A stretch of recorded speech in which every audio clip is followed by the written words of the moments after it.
Hi everyone, welcome back to my channel, Time for Truth.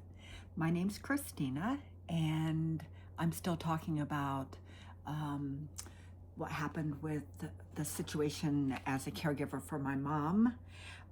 So I've gotten to the part in the story now where my mom has been taken to Utah. I've received notification by phone, by caller ID, that my mom is somewhere in Utah. So it was very disturbing to not know where my mom was and to not understand what was happening and not have any help. When I found out where my mom was, I called the facility and I called the police department and I asked for a welfare check, and I talked about that in a previous broadcast. But ultimately what happened is I was shut out from the facility for any phone calls to my mom. That was a directive based upon the documents that I received under subpoena. That was orders from my sister Pam, who apparently then was the power of attorney. The documents, the first entry in the subpoenaed documents under the clinical notes was no calls are to be transferred to this residence room per the power of attorney. And by that time, I know now, I didn't know then what was happening, but it was revealed during the probate matter that my sister had taken power of attorney, that she had hired a lawyer who then wrote the power of attorney naming her own self. And so that was all revealed during the probate matter after my mom died. And that lawyer, Breton Hadfield, who had done the fraudulent power of attorney, the second power of attorney now. The first, my mom did the only legitimate one, naming me, that she did in 2017. She did in 2007, and it was enacted in 2017. And then all of the shenanigans happened after that with false allegations against me, the whole shebang, while my mom was in Delaware and in Maryland. So now they've taken her to Utah, they've dumped her in this facility. I get the welfare check. The nurse, Robin Goody, stops the police from interacting with my mom. So my mom's waiting for a wellness check from the police that never comes because Robin Goody stopped them. That's in the police report. So I contacted Megan Seiler. I told her what was happening, and they all had this aura of like they can't talk to me, and of course they can't, because under the power of attorney, Pam's told them lies, because she holds the power of attorney, because Breton Hadfield, a partner in a law firm there in Logan, Utah, produced an improper power of attorney. So it took months for that man to produce that power of attorney to my legal counsel. It took months for him to release that document because he knew that he had conducted himself improperly and had produced an improper power of attorney. In fact, one of his communications was about me, some random person in Maryland, as if I don't even exist. So Pam probably didn't even tell him what was going on. Once you start lying, you have to keep lying, right, Pam? So whatever Breton Hadfield knew, he still acted not on the behalf of Janice, but on the behalf of Pam. So he produced an improper power of attorney. They put mom into Legacy House of Logan. They cut me off. No calls were to be transferred to this residence room. And then I continued to send letters, packages, gifts, things I thought that she would like to have, tea bags, anything I could think of. That I just always sent the packages at least once a month, cards, and I never got any response other than the USPS. So then I got notice that my mom died. Then we went through probate matter, which was a flippin' nightmare. And I was actually named the personal representative of the estate.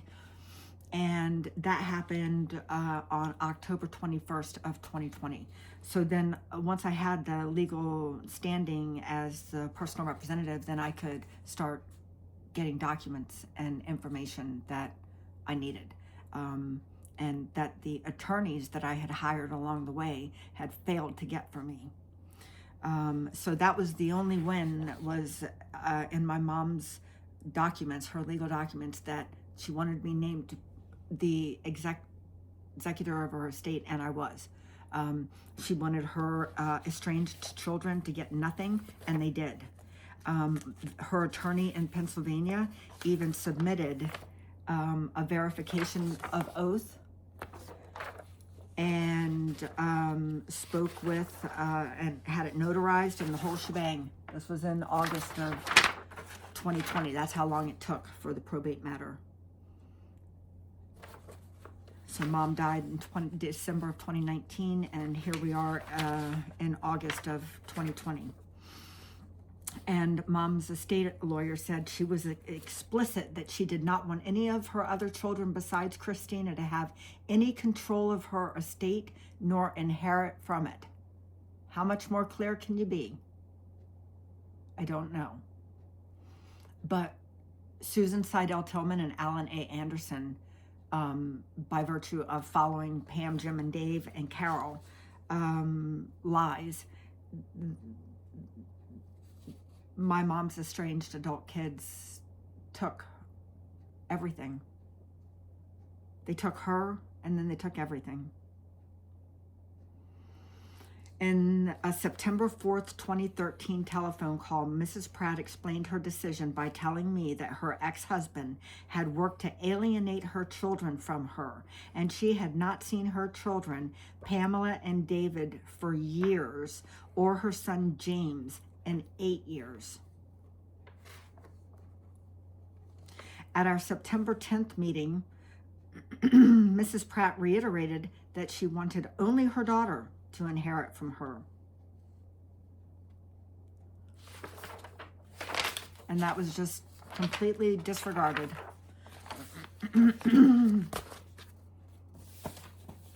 So when the lawyer in Utah was bullying my lawyers, who were succumbing to his bullying by being weak men, Sam Goebel in particular,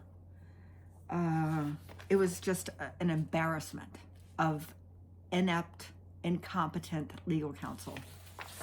One of the lawyers that I hired, after my first lawyer didn't like it that I called her out about not doing subpoenas to the Delaware State Police to get evidence, excuse me, about all of the police activity in Delaware that my siblings had subjected me to, she decided she didn't like being questioned and fired me.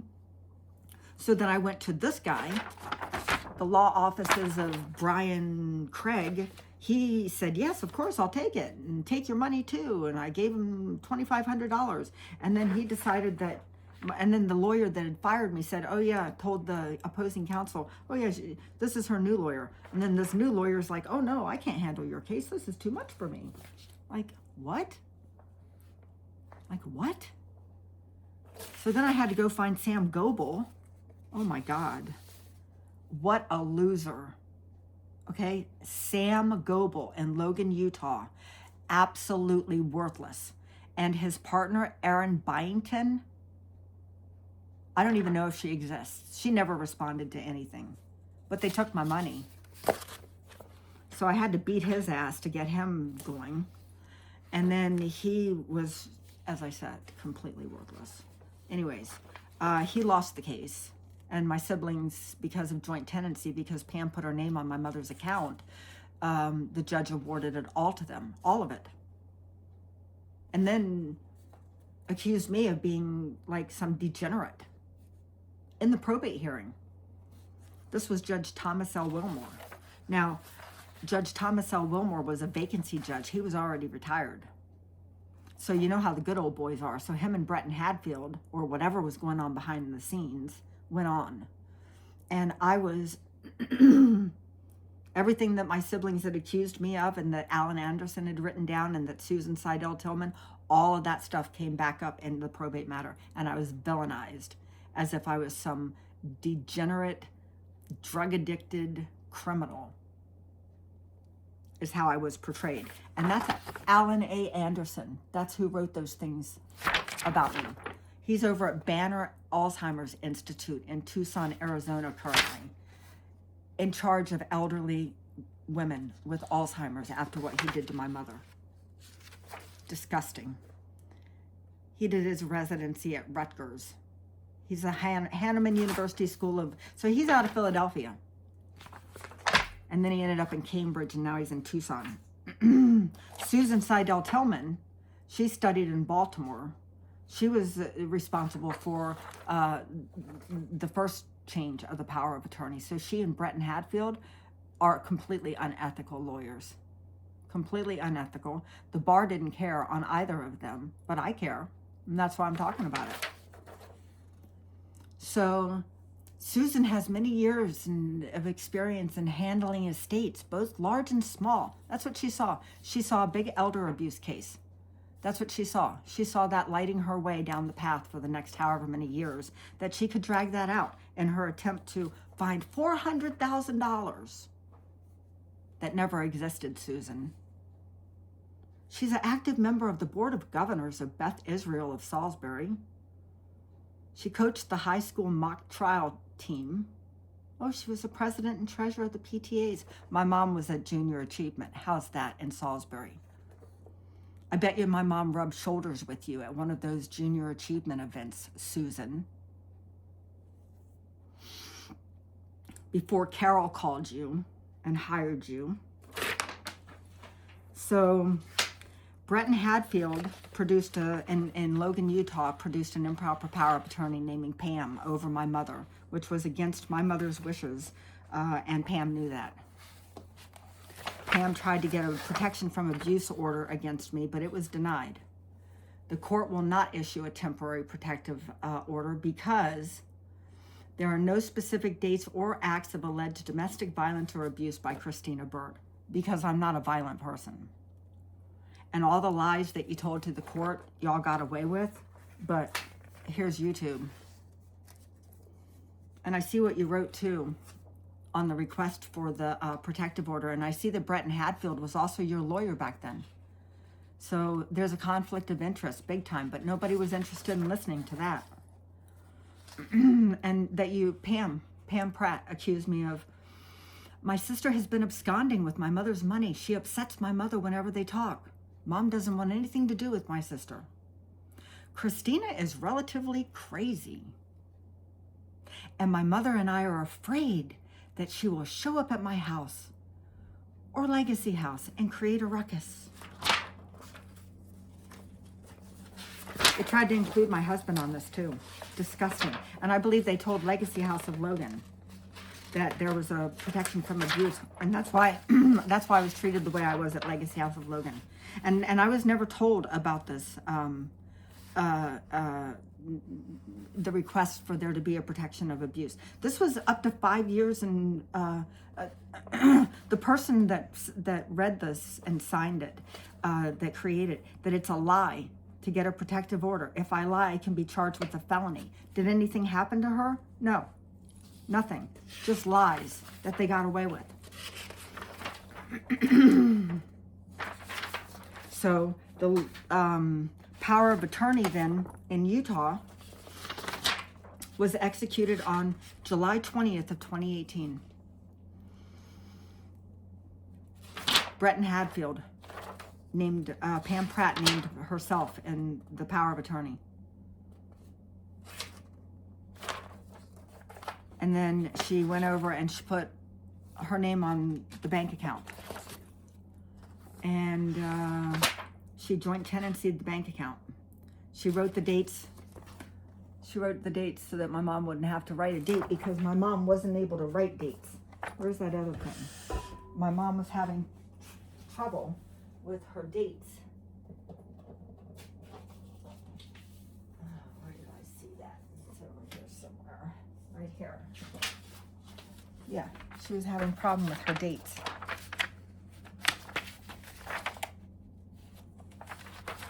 I don't know what I did with that one, but anyways. She was writing her dates wrong. But Pam was quick to go down. My mom passed away on December 29th, 28th. Yeah. Pam went down on January 1st. No, January 3rd. Closed out the accounts. And the reason for the closure was that one party was deceased, so the other party took complete control of the estate funds. All of them. Pam cleaned out the account, took it all. The name on the account was Janice Pratt, but because Pam put her name on the account, ownership is a member, and it's both of them, the joint owner. That's what she did. And she did that as soon as she got that power of attorney, because this is dated 26 July. So they got the power of attorney from Breton Hadfield on July 20th. They'd already run under the cover of darkness. My mother's signature is not my mother's signature at all.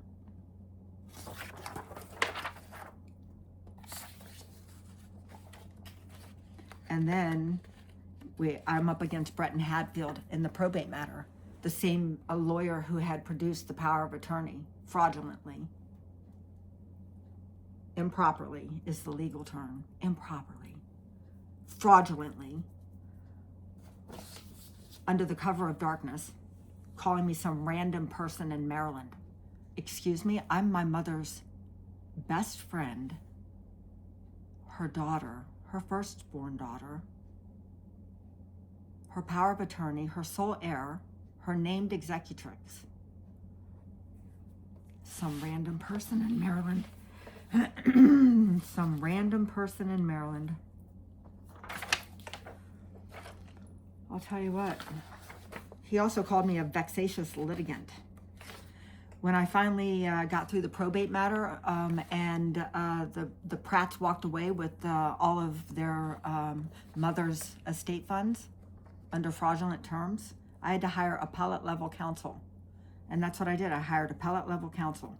And you know what Breton Hadfield did when I filed for with Steve Glauser at Parr Brown? Then Breton was worried because he knew he'd been exposed in his lies. Thanks for asking about my son. He plays O-line in basically any position. Like, Breton, nobody gives a shit about your son, okay? Through high school, he was the varsity starter at right tackle, even as a freshman. Listen to these men. Like, what is up? We are a little surprised he didn't get more FBS attention. But we are very glad for his opportunity at Dixie State. Name change pending because you can't be racist or whatever. Whatever. Flipping Utah. Here's what he says about his clients, Pam, Jim, and Dave. Because he put me off for months, and the lawyer, oh, well, we don't know how we're going to represent, and we have to talk about our clients and this, how, and what, Pam and Jim and Dave. Their main desire is to become disentangled from your client in any and every way, so they never have to deal with her again. So they never have to deal with her again after they started the war and took my mother from my care. My clients are willing. They're willing to make a full and complete resolution of this matter. He calls me a vexatious litigant. Again, they feel confident in their position. They've done nothing wrong. Please let me know. I look forward to hearing from you. Breton Hadfield. He's a lying mofo. He is he's an embarrassment to the legal community. In Logan, Utah, whatever he's doing now off chasing his NFTs. When I called around after this order had come down from Judge Thomas L. Wilmore that basically said I was a criminal and awarded everything to the disinherited liars, I was so incredibly shocked. And there was a family event that weekend where my father had everybody over to be on the boat, and his new son and all my cousins. And oh yeah, and I'm sure that they were all cackling about how Christina's a criminal, and oh yeah, we got all the money, and she stole $400,000. Oh, I'm sure all of that kind of talk was going on. Well, I'm here to tell you that it was all a lie, because I hired a appellate level counsel, and then Breton Hadfield was shaking in his whatever kind of shoes he wears. And they had to return the money, and they had a portion of the money, because by then I'm broke trying to advocate for my mother and her last wishes, which is for them to have nothing. So they have to cough up 10 grand and return my mom's jewelry. I don't have to pay for the storage unit, which they dumped my mom's stuff in. And you know what they said about that? We just won't pay it and leave it there. Well, that's what they did with my mother. They thought she had a bunch of money. Susan Seidel Tillman, you got suckered into a lie, dummy. Breton Hadfield got suckered into a lie. They thought that my mom had a bunch of money. They said they were going to take her from me and take the money. But no, she didn't, did she? Because she spent it on her own self, which is her right. So then Breton Hadfield tried this motion for partial summary judgment, that they object to the appointment of me being the personal representative. Those 3 lying siblings of mine fought me at every turn. They caused my mother so much grief, and then they caused me so much grief. All doing the dirty work of whoever in the background. And when they bought the car, oh, we're going to buy mom's car. Oh, no, Susan Seidel Tillman was telling me to keep the car. No, I drove the car down to Carol's house and dropped it off in the driveway. Because had I tried to sell it or do anything else with it, they'd already taken power of attorney. I would have been brought up on charges for fraudulently trying to do something with whatever. No, I drove my mother's car and I put it in Carol's driveway. And you know what she did? She came squawking out of her house.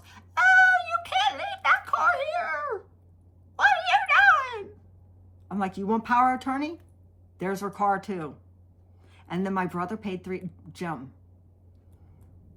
You know what he did? He stole my mother's car, is what he did. He paid the estate $3,000. Well, in 2018, when my mom's car had to be put up on blocks, that's what the value was. So Jim Pratt stole my mother's car from her estate. He had no right to it. I did the right thing by returning it to the power of attorney, the improper power of attorney that had been executed in Maryland, that had taken legal authority away from me, Susan Seidel Tillman. You big dummy, believe in a bunch of liars.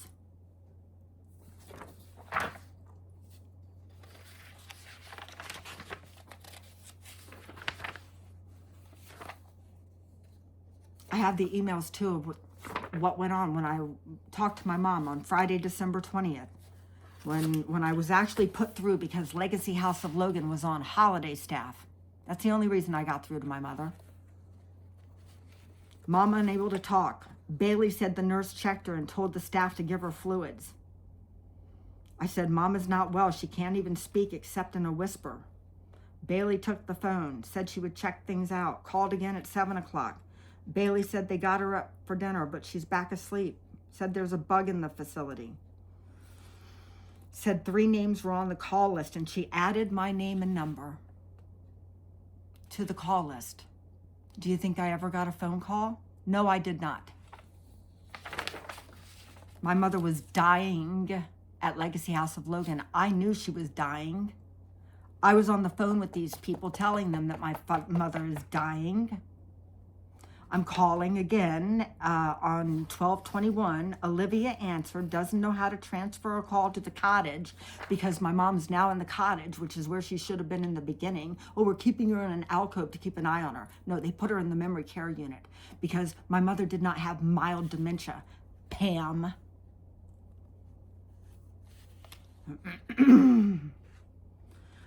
Olivia said there was a shift change, so she doesn't know about my mom's sickness. Then the next day, called. Andrea answered. Staff nurse Robin said no calls.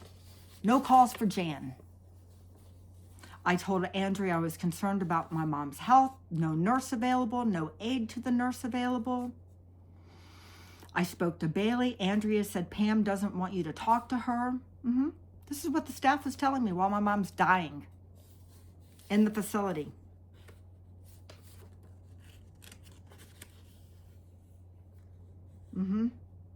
Megan calls on December 23rd. I called. Allison said, Megan got the message. She's in a meeting. We can't have contact per the nurse's orders. And nobody cared. Dixie said, Pam, the POA said no communication allowed. This was called Mom at 1 o'clock her time on Christmas Day. What I was told was the family has her out for Christmas. You know where my mom was? Dying in the hospital. She wasn't out for Christmas. She was dying in the hospital.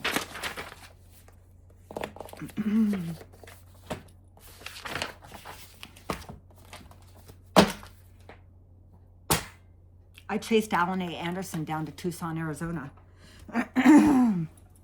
When I got that letter that had been used in the probate matter against me,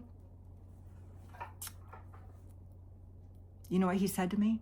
He said, I never intended for there to be another power of attorney executed. Oh, but it was okay to have the one then, Alan? But just not that second one that gave her daughter, her estranged adult daughter, Pam Pratt, complete control over her estranged mother, who she had disinvited to her wedding. Oh, and let me tell you about Pam's wedding. I got drunk. There you go.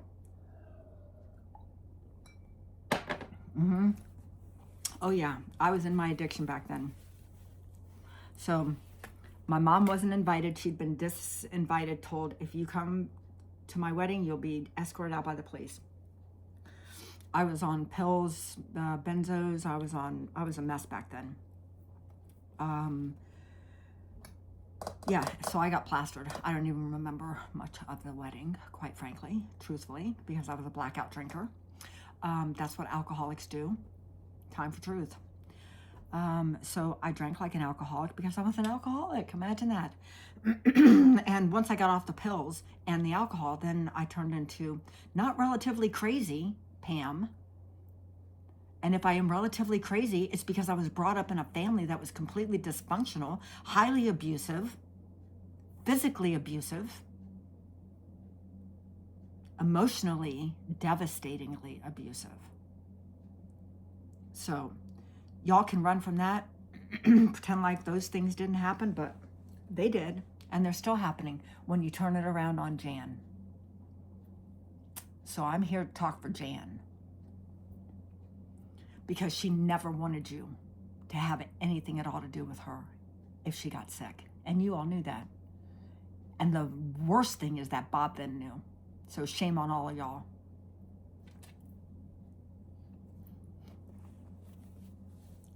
So these things happened. They're very distressing. What's happened with Mrs. Nancy Guthrie in Tucson, Arizona, has brought a lot of this up for me because my mom loved Tucson. She was there. You know, my parents owned a home in Tucson so that my brother and sister could go to college there.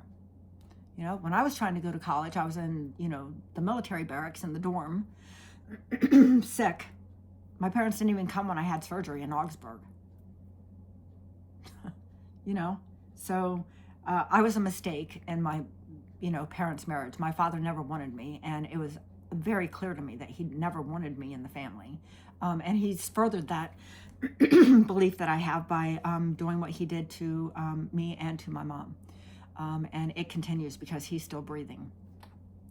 So it's distressing because I know that my mom suffered, and I'll be bringing up the subpoenaed documents in my next broadcast about the kinds of inhumane situations that my mom was put in that facility at $4,000 a month, over $4,000 a month.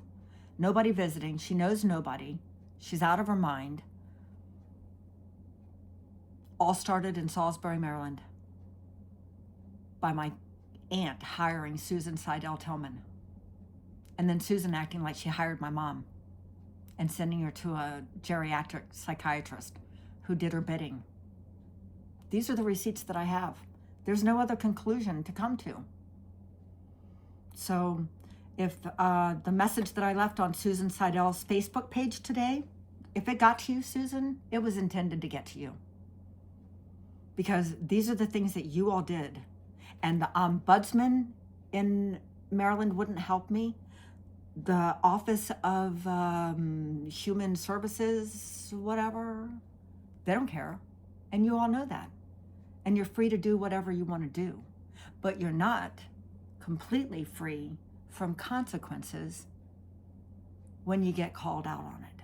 And that's what this is. This is a calling out session on behalf of my mother. Because my mother would not have known why she was at your office, what was going on in your office, what papers she would be signing. She would have known nothing. And the facility told me that there was a car accident that day that my mother was involved in. So she was let out of Gold Creek without permission. I was the power of attorney at that time. She was taken to Susan Seidel Tillman's office by Carol. And apparently there was an accident on the way back that my mother was involved in. And again, I could not get a lawyer to take it because Susan Seidel Tillman. Anybody heard of Tillman Island? Tillman name goes back a long way. So, she's like some god apparently in Salisbury. I don't really know. I don't know, other than the fact that she caused serious harm to me and my mother. By interfering, by then understanding, because I've been investigated by the police, there was no foul play, no stolen funds, no elder abuse, but she dug her heels in. And then Carol and Susan let Pam come in and swoop my mother right out of that facility, straight onto a plane to Logan, Utah. And my mom called me crying. Where am I? Who are these people?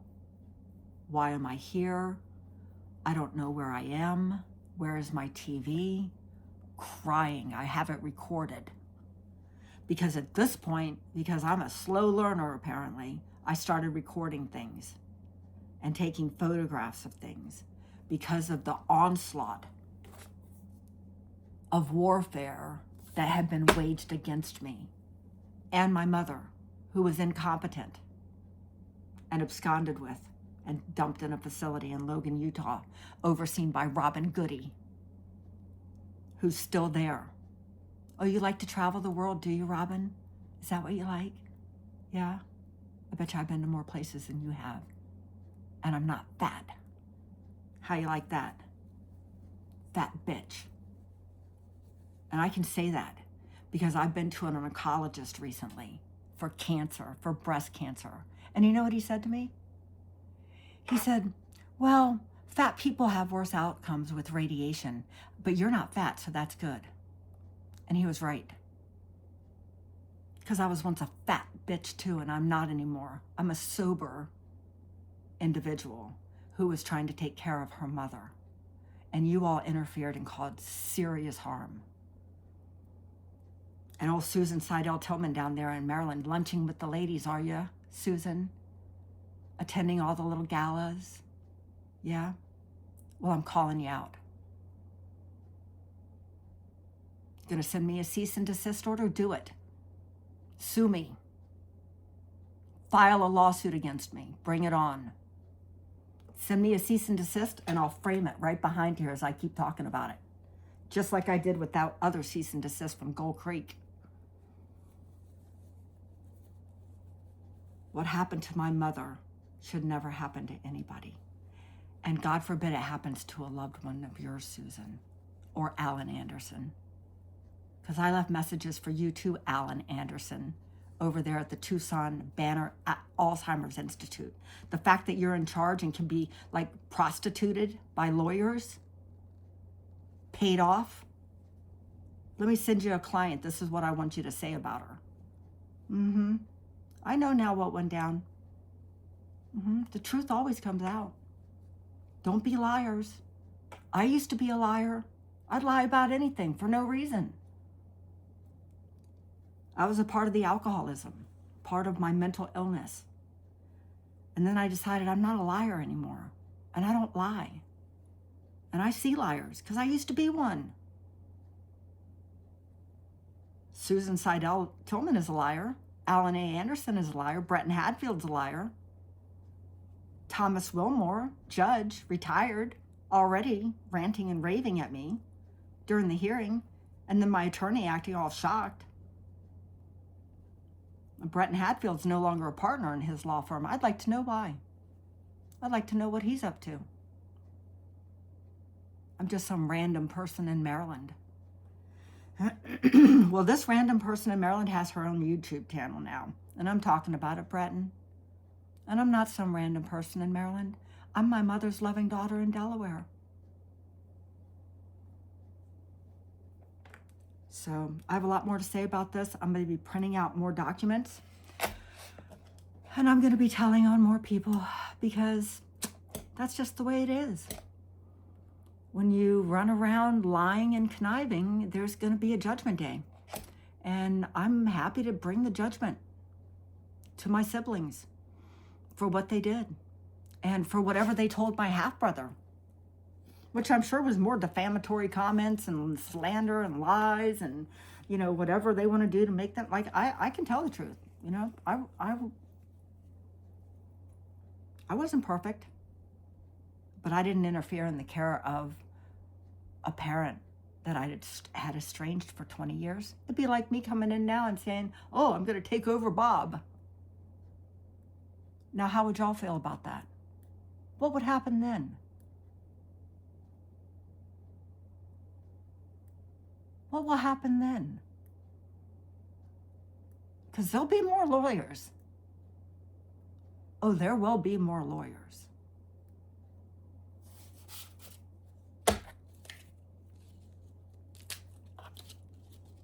My mom was a really neat lady. She entertained General Colin Powell and his wife at their home in Stuttgart and Ludwigsburg.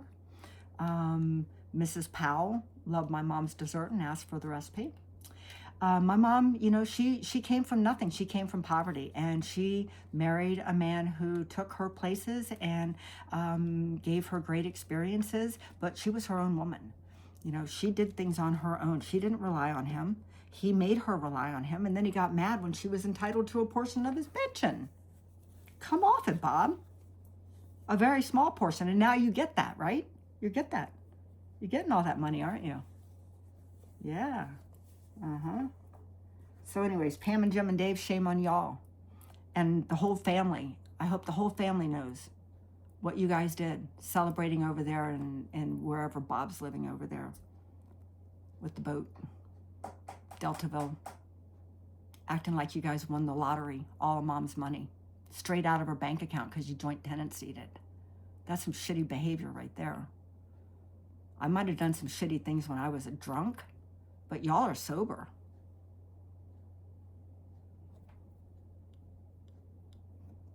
For everyone who came by to listen to my chat, thank you very much. My mom meant a lot to me, and it's important for me to be able to say these things. And, you know, as I shed the evidence onto the floor over there, you know, to come to terms with what happened and to, you know, have that self-righteous anger that I do have and to put it where it belongs so that it stays right-sized. So I'll be back with more because there's more. And I'll be sharing names and dates. So let's hope the best for Miss Nancy Guthrie. I have not looked at the news. I do not know what's happening, but the last I heard was that they were putting up missing flyers with the reward. When my mom was missing and nobody, you know, could tell me where she was, which I now believe that, you know, my cousin Stephanie and Carol might have both been aligned in some of what went on in Maryland. I haven't come into the evidence about that, so that's allegedly. But Stephanie certainly wasn't any help. Let's put it that way. So anyway, and, you know, I went to AA meetings with her husband, Tom. He's dead now. Died in their vacation home in Ocean City. So I wonder if he didn't stay sober, because that's how alcoholics end up usually. Jails, institutions, and death. So I had 2 of them, but I'm still kicking. I still have something to say. So I'll talk about all that stuff later. You guys take care. Catch you later. Bye.